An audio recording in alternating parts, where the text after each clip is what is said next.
Assalamu alaikum everyone, welcome back to ELC Studies, and today we will discuss about types of literary criticism. So let's get started. Criticism may be defined broadly as an attempt to understand and appreciate the strengths and failings of an artist and thus pronounce a final judgment on the value or otherwise of a work of art.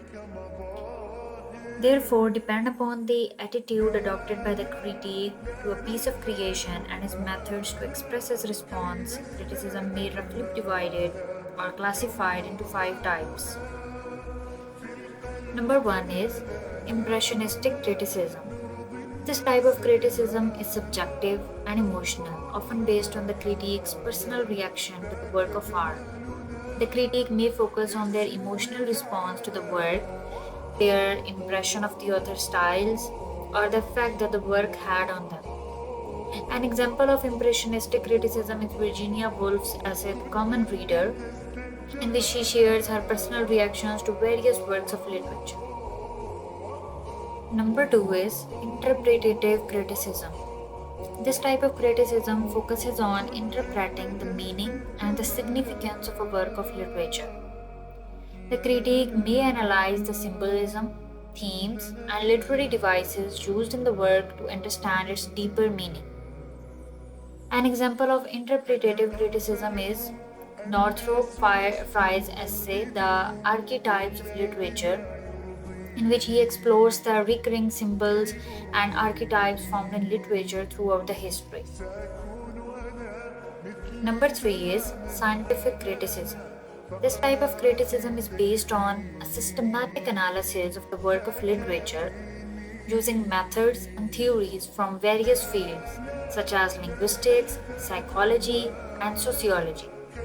The critique may use empirical data to support their arguments and make objective claims about the work.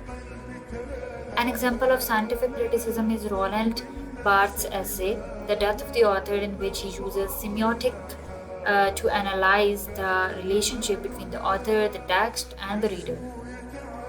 Number four is judicial criticism. This type of criticism is evaluative and judgmental, focusing on the quality and value of a work of literature. The critique may assess the work based on criteria such as its originality, aesthetic appeal, or cultural significance. An example of judicial criticism is Harold Bloom's book, The Western Canon, in which he argues for the importance of certain works of literature in the Western literary traditions. The last type of criticism is book reviewing. This type of criticism is often written for a popular audience and focuses on summarizing and evaluating a new or recent work of literature.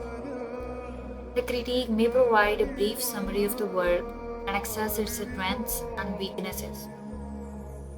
An example of book reviewing is a review of Margaret Atwood's novel, The Testaments, in the New York Times, in which she offers her opinion of the book and its relevance in today's world. Thank you so much for watching, and if you haven't subscribed our channel yet, please subscribe so that we come up with an updated and emerging versions of videos.